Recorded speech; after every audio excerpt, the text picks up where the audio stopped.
nag mu ne nee na waroo dóor waroo def nii da ngaa war a indi ku la bëgg rey soo ko dóoree ñu ne waroo ko dóor lan la def su la reyee nooy def yow te léegi agresseurs yi xaarutuñu boo guddi gees ak paa yi di jóge jàkka bi nooy dañoo dakk xale yu jigéen ñi fajar ñun ñi yeewu 5 heures du matin di dem nooti da nga gis agresseurs yi ñii di xëy 5 heures du matin di dakkantam nu di fokk seen sac. danoo mosul dund sax ci bànneex mosunoo dund ci bànneex ñun moom danoo judd rek xanaa fekk fii jafe-jafe. poste courant bi tey nekk suñu kanam boo fa jaaroon nawet day fees dell ak ndox te loolu bokku ci sécurité ndax wóorul ci njaboot gi wóorul tamit ci waa dëkk bi te loolu depuis 1 an ngi nii normalul te kenn waxu ci dara te loolu tamit bokk na ci loo xamante ni nit ki boo nekkee ci gox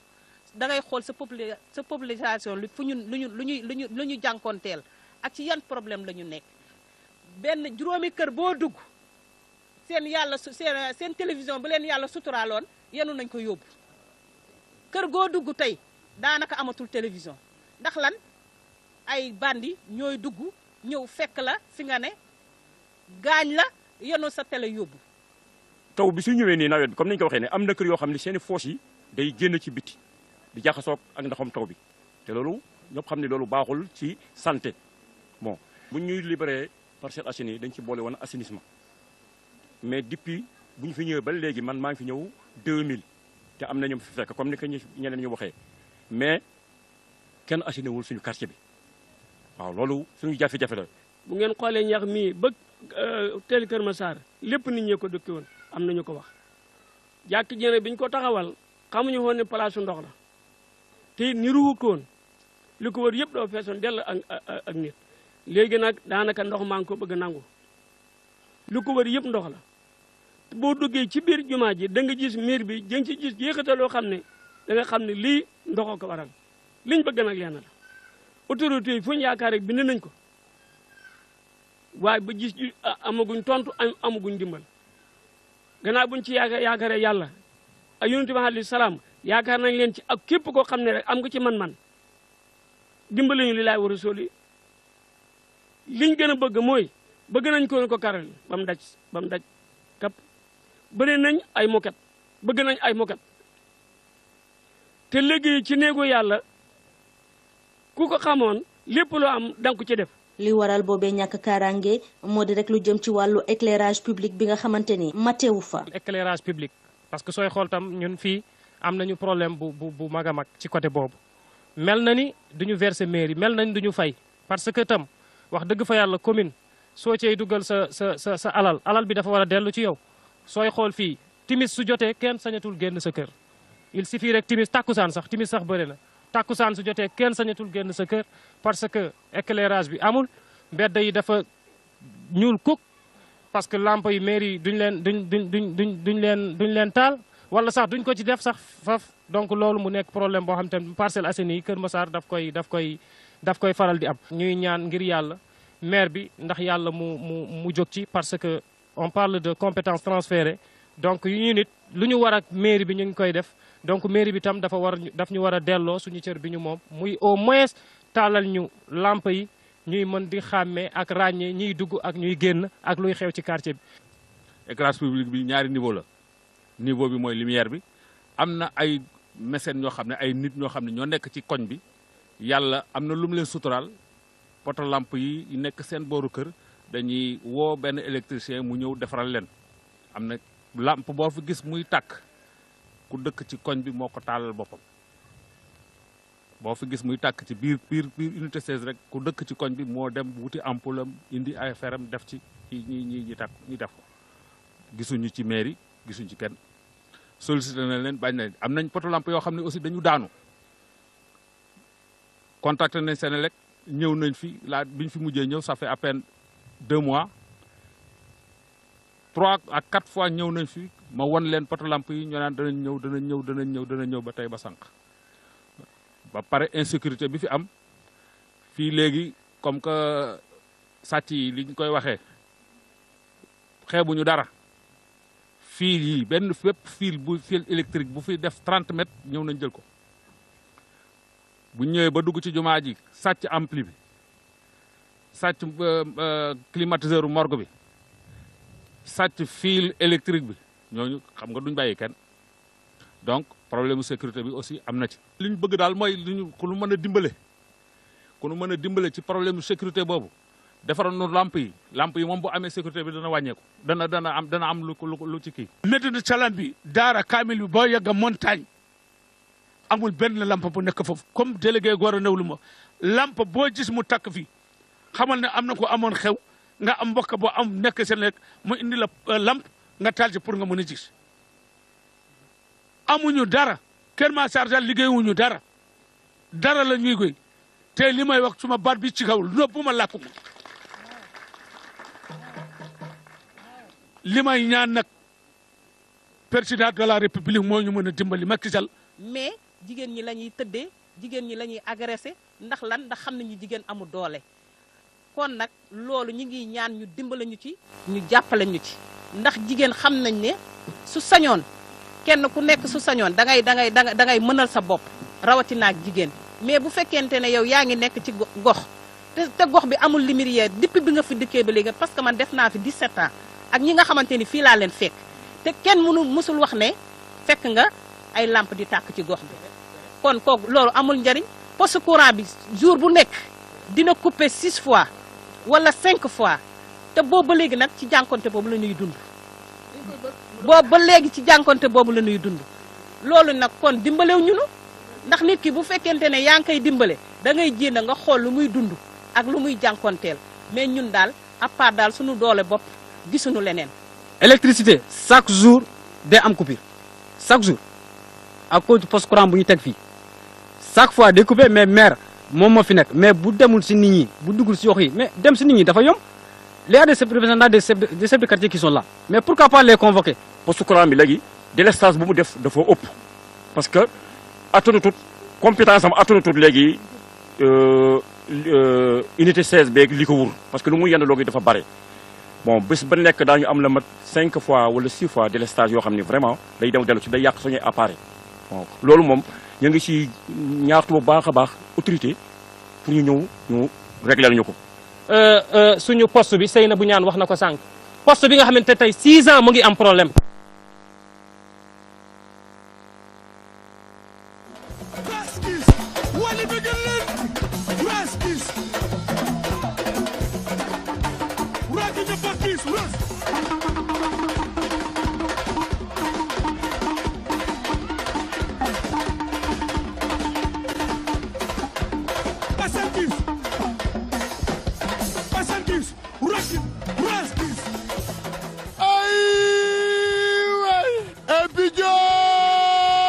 xew bu rëy fan lay xewe fële ca ñaari tali le kañ le 2 en direct Sen TV ma may leen tànn béer ànd ceeg Thiamas ak Marina ñaari tali lañ koy defee bàyyuma fecckat bu nekk ñaari tali Pikine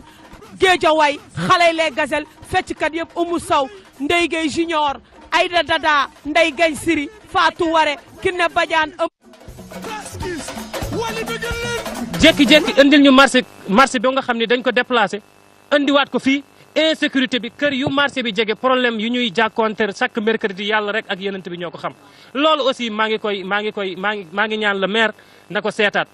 ginnaaw marché mercredi boobu nag marché bu mag bi ci dëkk bi ñu gis ni foofu insécurité am na fa waaye itam lu jëm ci wàllu ndox amu fa douche ya noonu waral jaaykat ya bëgg nag ñu tegal leen fa ab délégué. marché bi de amul lumière parce que da ngay gis tout le temps mi ngi am problème mu sàcc si biir marché bi te amul ndox aussi problème mu ndox nii may wax ak yow nii amatuñ toilette problème toilette am na fa maire yi jaay foofu tout le temps dañuy fay seen juuti fay seen lépp régulièrement ñu ngi koy fay mais tout le temps dañuy sàcc seen bagage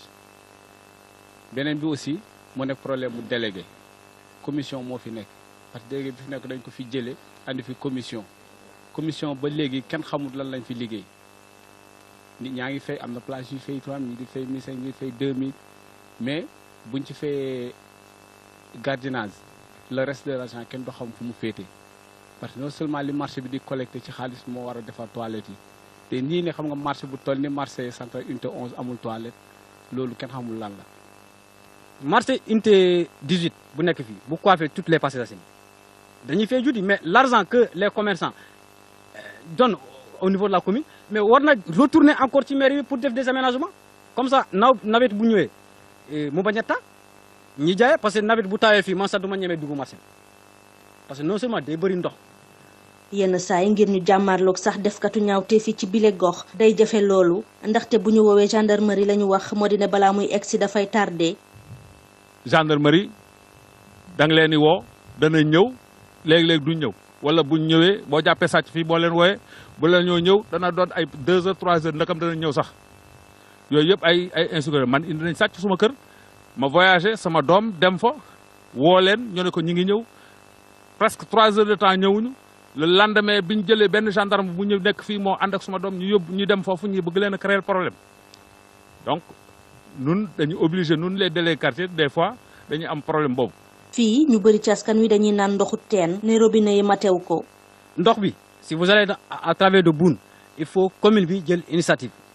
pour gars yi bàyyi di naan ndox teen bi parce que ba tey gars yi ñu ngi root si teen bi di naan c'est très dangereux mais zone yi bëri Kër Massar am ay teen la ñuy root di naan loolu c'est pas normal. boo jëlee Médina Kalam Salam 2 pareil kër yi bëri amuñu robinet. leneen lu askan wi bëgg moo di yoon bi nga xam te ni moo ñeel prolongement Serigne Diop bi ñu daal di ko defal bu ko defee dem beeg dikk bi gën a mën a yemb. amuñu yoon bii boo ko xoolee du fen foo xamante ni fu baax la tey boo fi jaaroon nawet yow sa jëmmi bopp sax da ngay mujj yërëm sa bopp da ngay yëkkati sa sër ba ci kaw wala nga jaar ci ay saret wala ngay xuus di jàll. yoon bii ngeen jógee muy li jëm ci 54 yi jëm ba Serigne Diop ci kalandoo yi boo fi jaaroon nawet da ngay mere sa bopp benn kalandoo du fa jaar dañuy teggi di dévier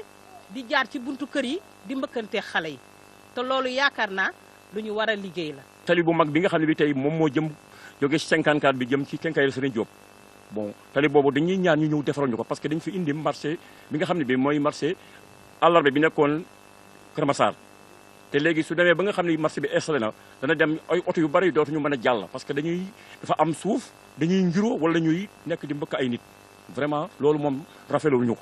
ñu ngi bëgg léegi ñu continuer lu tali bi bëgg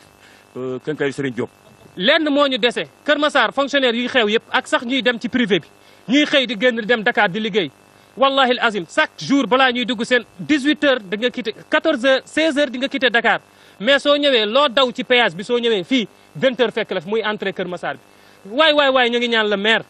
na fexe ñaan forêt classée baa ngi nii ñu ngi ñaan chaque jour di ko dagg di ko joxe ci Mali forox ngir yàlla nañ ñu ci daggal lu doy ñu defalaat ñu bëttal ñu beneen entrée ak beneen sortie bii jóge national Boune bii jóge national dem Jaxaay en tout cas les idées sont là. fii nag dafa jege loolu mbëbës waral yenn saay saxaar si da leen di sonal loolu niki noonu seen napp ba ñu gis ni baaxatul. Kër Massar mooy commune bu gën a polluée Sénégal pour ne pas dire toute l'Afrique de l'Ouest à cause de mbëbës mais ba tey dégguñu benn autorité jël dossier bi amee c'est vrai état Sénégal moo jël dossier bi mais autorité fii nag war nañ ci wax parce que bu ñu ci waxu dañuy bàyyi dossier bi nelaw si tiroir yi mais ñoom ñoo war a wax comme ça président ak ministre bu yoree loolu xam carrément population Kër Massar dafa sonn parce que boo xoolee Kër Massar chaque année le nombre de personnes atteintes par la tuberculose c'est énorme peut-être ñu bëri xamuñu ko mais ñu dëkk si gox boobu yëpp chaque année nombre bi day yokk te amuñu ay moyens pour faj bien vrai garab yi c'est gratuit mais quand même il faut gars yi trouver solution. mbëbës bi dañu ci dimbali keroog gis ngeen mbëbës bi jay bu mu am rey fi faat fi ay bakkan blessé fi ay nit mais aussi def dégâts de matériel bu bëree suñu napp bi yàqu na consultation gratuite bi suñu mouvement FVC yàlla def ma jiite ko consultation biñ fi maye motagul sax 2 mois wala 3 mois ñu defoon ko fii ci Boune maladie yi ñu gën a détecté mooy maladie yi nga xam te ni saxaar moo koy indi te saxaar moo gën a bon ci feebar yooyu. seen jafe-jafe yépp nag waral ñu daal di fi def ab mouvement wu jeune boo xamante ni la leen tax a jóg moo di xeex li di chômage bi. mouvement bi dañ ko def parce que gis nañu gox bi comme représentant des femmes lu mu ko waxee ak chef de quartier ak imam yëpp noonu la demee kon ñun au niveau de la jeunesse jël nañu affaire yi amee pour andi ay changement donc si loolu tamit chômage bi seeni mu ñaan wax na si mouvement bi tamit mu ngi def jéego bu baax a baax parce que daaw déjà réussir nañu insérer 40 jeunes à travers nos partenaires pour ñu mën a am xëy ren tamit ñu ngi si côté boobu tamit pour dugal tamit 30 jeunes pour ñu mën a am xëy bien vrai autorité ñu ngi fii mais ñun de gis ñu li ñu def maire mu ngi fi député mu ngi fi am nañu représentant au conseil collectivité local territorial mu ngi fi am nañu représentant bi conseil économique social ñëpp ñu ngi fi mais ñoom ñëpp gisuñu li ñu fi def donc moo tax ñi jël initiative boobu ñu créé mouvement bi. boo jëlee le cadre de l' éducation mooy compétence bi ñu transféré au niveau de la mairie mais jusqu'à présent boo xoolee suñu terrain suñu école primaire unité 16 amul clôture élèves yi mosuñu am dotation fourniture début année scolaire. boo jëlee école unité 11 même chose bureau de vote la mais amul clôture même chose pareil pour les élèves mosuñu am dotation école primaire unité 14 pareil boo demee Boune c'est comme si Boune bokkul commune Kër Massar front arabe bi nekk fii yëpp même chose la ak compétence yooyu yëpp dañ ko transféré au niveau de la commune. jeunes yi nga xamante ni ñu ngi ci quartier bi liggéeyuñu di taxawaalu amuñu fenn fu ñu téye te ginnaaw yàlla seen ay wayjur ñoom la ñu yaakaar. ndax nit ki boo góorgóorloo fayal sa doom école ba mu am bac boo sañoon ñu orienté ko université mu jàng mais soo fayalul sa doom mu def formation sa doom moom na ko leer ni moom retraité na moom papa ma yem ndax gisuñu leneen te bu ñu sañoon ñu gis leneen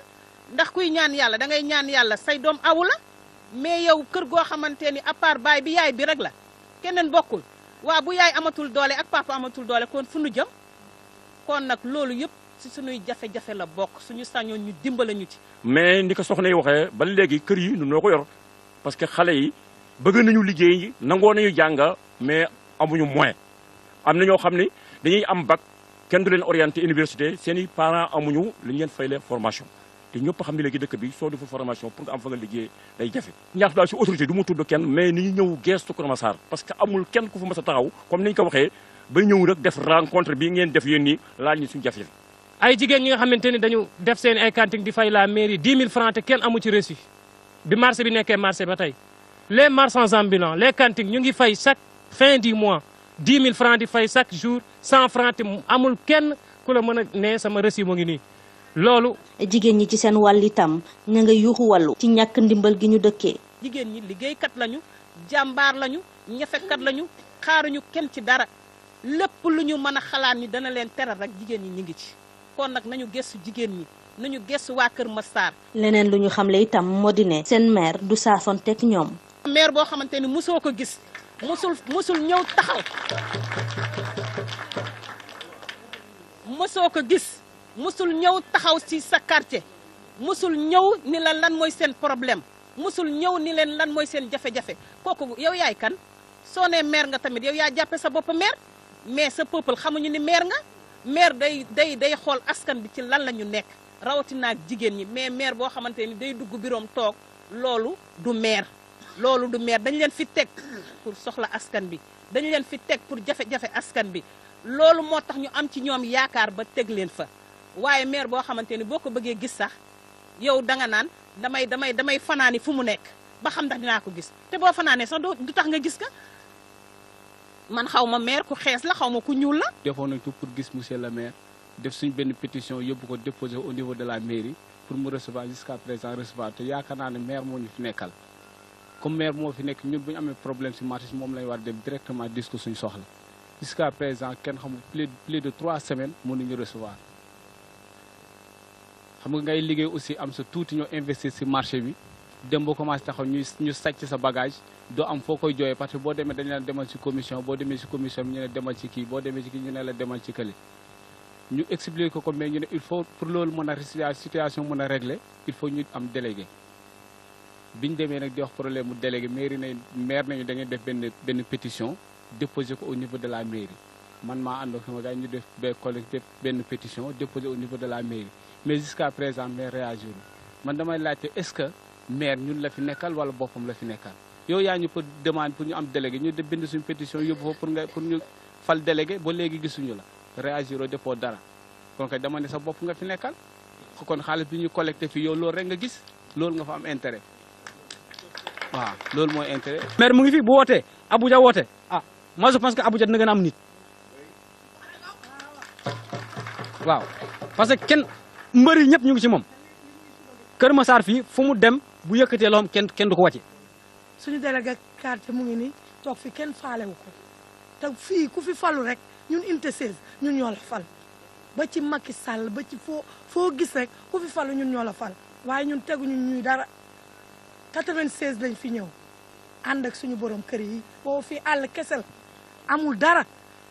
ñu di fi ñaay di dem fu nekk amul politicien bu fi ñëwul nag amul ku fi mësul ñëw wax ak ñu ku ñëw rek boo ñëwee wax rek bàyyi dem waaye suñ doom ji Abuja ñu ngi ko ñaanal yàlla may ko gudd fan ak wér may ko seen rajo bi ndax ñun yàgg nañ fi te kenn mësuñoo xool. foog naa ni intérêt bi nekkul woote tey woolaate la Sen TV pour xas Masamba wala xas Mademba l'essentiel dañu mettre benn émission pour xam problème askan wi moo tax ñu déplacer émission bi pour ñun tam ñu wax suñuy problème parce que tey Kër Massar ku ci am problème ñun ñoo la ëpp problème ñun les Parcelles Assainies surtout unité 16. le maire sànq am na ku ko wax man du ma xeex ak moom parce que c'est mon frère c'est mon ami Moustapha du ma xeex ak moom mais itam nag wax dëgg fa yàlla su yoree gestion te gestion bi ñëpp ñoo ko bokk daf ko war a fexe xool les compétences mu boole kook ñoom ñu liggéey un maire ki nga xamante ni saa yoo demee bureau il est en voyage kooku du liggéey un maire bi nga xamante ni saa yoo demee à la mairie il est absent soxlawuñu maire boobu on a enlevé des maires nommé ko pas pour mu def comme ñeneen ñi ni ñu doon def am nañu budget bi yokku nañ ko milliard la léegi waa ya xëyta au moins ci biir inondation bi na fexe mu xeex ci éclairage bi na fexe mu xeex ci insécurité bi na fexe mu xeex ci école yoo nga xamante ni ñoo ngi nii élèves yaa ngi nii am nañu façon problème bu ne.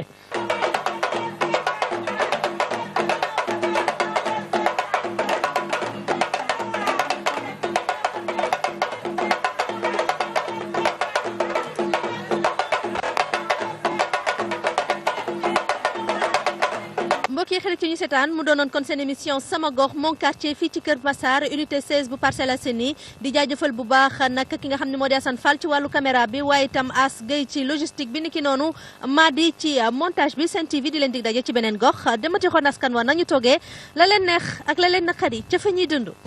sama gox sama gox sama gox sama gox sama gox sama gox sama gox sama gox mon quartier sama gox sama gox sama gox mon quartier sama gox sama gox ku ñàkk gën a am sama gox li ma neex ak li ma naqari na may dundee ca diwaan sur Sen TV la de peace la de béggee Galsen sur scène stand up. tey boo demee ay bërëb yu mel ni Europe wala États-Unis hip-hopeurs yi ñu ngi jàngale ci université yi le but lu mu lay wax ni avec li ñu bëgg a def avec les instruments traditionnels mooy justement dugg ci université yi ñëw jox gars yi ay cours tu vois par rapport à tout ce qui est leadership mais surtout par rapport à l'histoire de l'Afrique. 25 ans de rap tey bu région amee bureau ñun 25 ans de rap seen fës de seen gu mag ñun hip-hopeur fayeeku weer feebar faju daa tooyoon ñu weer ñoo aji sponsor yi leen doon aji jox nañ rappeurs yi 300 millions. rappeurs yi jotaguñu 300 millions. naka la budget bu mel noonu génnagul li ñu gis ni Simon mi ngi teg BSD am ñu yaakaar ni ci budget boobu la. mooy ñi gàtt xel rek parce que avant budget boobu di am Simon wër na Sénégal xam nga produit avant budget yooyu di am te budget yooyu noonu ñun gis nga budget boobu. Paco ma wax la dara bu disponible woon ni du ma ci mës a déposer pour VSD. sur Sen TV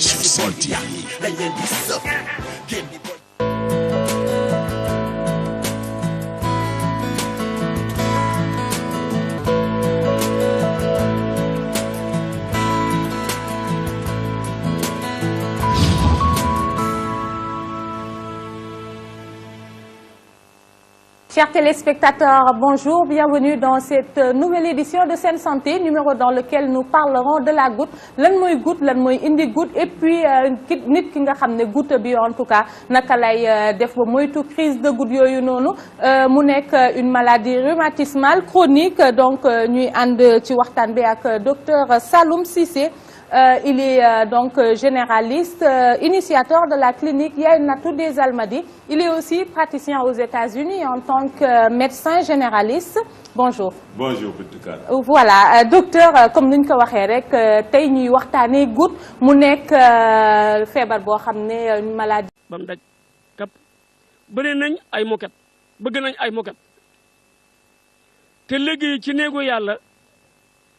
ku ko xamoon lépp loo am danga ko ci def li waral boobee ñàkk kaaraange moo di rek lu jëm ci wàllu éclairage public bi nga xamante ni matewu fa. éclairage public parce que sooy xool tam ñun fii am nañu problème bu mag a mag ci côté boobu mel na ni duñu verser mairie mel na ni duñu fay parce que tam wax dëgg fa yàlla commune soo cay dugal sa alal bi dafa war a dellu ci yow sooy xool fii timis su jotee kenn sañatul génn sa kër il suffit rek timis takkusaan sax bëri na takkusaan su jotee kenn sañatul génn sa kër parce que éclairage bi amul mbedd yi dafa ñuul kuk parce que lampe yi mairie duñ leen taal wala sax duñ ko ci def sax faf donc loolu mu nekk problème boo xam te ne Parcelles Assainies yi Kër Massar daf koy faral di am. ñuy ñaan ngir yàlla maire bi ndax yàlla mu jóg ci parce que on parle de compétences transférées donc yu ñu nit lu ñu war ak mairie bi ñu ngi koy def donc mairie bi tam daf ñu war a delloo suñu cër bi ñu moom muy au moins taalal ñu lampe yi ñuy mën di xàmmee ak ràññee ñiy dugg ak ñuy génn ak luy xew ci quartier bi. éclairage public bi ñaari niveau la. mu ne nee na waroo dóor waroo def nii da ngaa war a indi ku la bëgg a rey soo ko dóoree ñu ne waroo ko dóor lan la def su la reyee nooy def yow te léegi agresseurs yi xaarutuñu boo guddi gees ak paa yi di jóge jàkka bi nooy dañoo dakk xale yu jigéen ñi fajar ñun ñi yeewu 5 heures du matin di dem nooti da nga gis agresseurs yi ñii di xëy 5 heures du matin di dakkantam nu di fokk seen sac. danoo mosul dund sax ci bànneex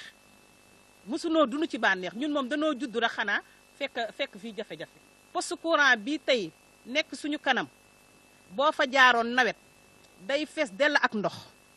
te loolu bokku ci sécurité ndax wóorul ci njaboot gi wóorul tamit ci waa dëkk bi te loolu depuis 1 an ngi nii normalul te kenn waxu ci dara te loolu tamit bokk na ci loo xamante ni nit ki boo nekkee ci gox da ngay xool sa population lu fu ñun lu ñu jànkoonteel ak ci yan problème la ñu nekk benn juróomi kër boo dugg seen télévision bu leen yàlla suturaaloon yenu nañ ko yóbbu kër goo dugg tey daanaka amatul télévision ndax lan ay bandi ñooy dugg ñëw fekk la fi nga ne gaañ la yenu sa télé yóbbu. taw bi su ñëwee nii nawet bi comme ni ñu ko waxee ne am na kër yoo xam ne seeni foos yi day génn ci biti di jaxasoog ak ndoxam taw bi te loolu ñëpp xam ne loolu baaxul ci santé bon bu ñuy libéré Parcelles Assainies dañ ci boole woon assainissement mais depuis bu ñu fi ñëwee ba léegi man maa ngi fi ñëw 2000 te am na ñu fi fekk comme ni ko ñeneen ñu waxee mais kenn assaini wul suñu quartier bi waaw loolu suñu jafe-jafe la. bu ngeen xoolee ñax mii ba teel Kër Massar lépp nit ñee ko dëkke woon am nañu ko wax jàkk jëne bi ñu ko taxawal xamuñu woon ne place su ndox la te ni ruuxu ko woon li ko wër yëpp doo feesoon dell ak nit léegi nag daanaka ndox maa ngi ko bëgg a nangu li ko wër yëpp ndox la boo duggee ci biir jumaa ji da nga gis miir bi jën ci gis yéexataloo xam ne da nga xam ne lii ndoxoo ko waral liñ bëgg nag lenn la autorité yi fu ñu yaakaar rek bind nañ ko waaye ba gis amaguñ tontu amaguñ dimbal gannaaw buñ ci yaakaaree yàlla ak yonent bi alayhi salaam yaakaar nañ leen ci ak képp koo xam ne rek am nga ci man-man dimbali ñu li laay war a soli liñ gën a bëgg mooy bëgg nañ ko karal ba mu daj. donc problème sécurité bi aussi am na ci. li ñu bëgg daal mooy ku nu mën a dimbale ku nu mën a dimbale ci problème sécurité boobu defaroon nu lamp yi moom bu amee sécurité bi dana wàññeeku dana am lu ci kii. Médina Salam bi daara kaamil bi boo yegg montagne amul benn lampe bu nekk foofu comme délégué Gora Ndawlu ma lampe boo gis mu takk fii xamal ne am na ko amoon xew nga am mbokk boo am nekk seen lekk mu indi la lampe nga taal ci pour nga mën a gis amuñu dara Kër Massar daal liggéeyuñu dara la ñuy goy te li may wax suma baat bi ci kaw bu ma làkk li may ñaan nag président de la république moo ñu mën a dimbali Macky Sall mais jigéen ñi la ñuy tëddee jigéen ñi la ñuy agressé ndax lan ndax xam nañu jigéen amul doole kon nag loolu ñu ngi ñaan ñu dimbale ñu ci ñu jàppale ñu ci ndax jigéen xam nañ ne su sañoon kenn ku nekk su sañoon da ngay mënal sa bopp rawatina ak jigéen mais bu fekkente ne yow yaa ngi nekk ci gox te gox bi amul lumière depuis bi nga fi dëkkee ba léegi parce que man def naa fi 17 ans ak ñi nga xamante ni fii laa leen fekk te kenn mësul wax ne fekk nga ay lampe di tàkk ci gox bi. niveau bi mooy lumière bi am na ay mécènes ñoo xam ne ay nit ñoo xam ne ñoo nekk ci koñ bi yàlla am na lu mu leen suturaal poto lampe yi nekk seen booru kër dañuy woo benn électricien mu ñëw defaral leen am na lampe boo fi gis muy tàkk ku dëkk ci koñ bi moo ko taalal boppam boo fi gis muy tàkk ci biir unité 16 rek ku dëkk ci koñ bi moo dem wuti ampoule am indi ay feram def ci ñi tàkk ñi def ko gisuñu ci mairie gisuñu ci kenn sollicité na leen bañ na am nañ poto lampe yoo xam ne aussi dañu daanu contacté nañ Senelec ñëw nañ fi biñ fi mujjee ñëw ça fait à peine 2 mois 3 à 4 fois ñëw nañ fi ma won leen poto lampe yi ñoo naan danañ ñëw ba tey ba sànq ba pare insécurité bi fi am fii léegi comme que sàcc yi liñ koy waxee xeebuñu dara fil yi benn fépp fil électrique bu fi def 30 mètres ñëw nañ jël ko bu ñëwee ba dugg ci jumaa ji sàcc ampli bi sàcc climatiseur morgue bi sàcc fil électrique bi ñooñu xam nga duñ bàyyi kenn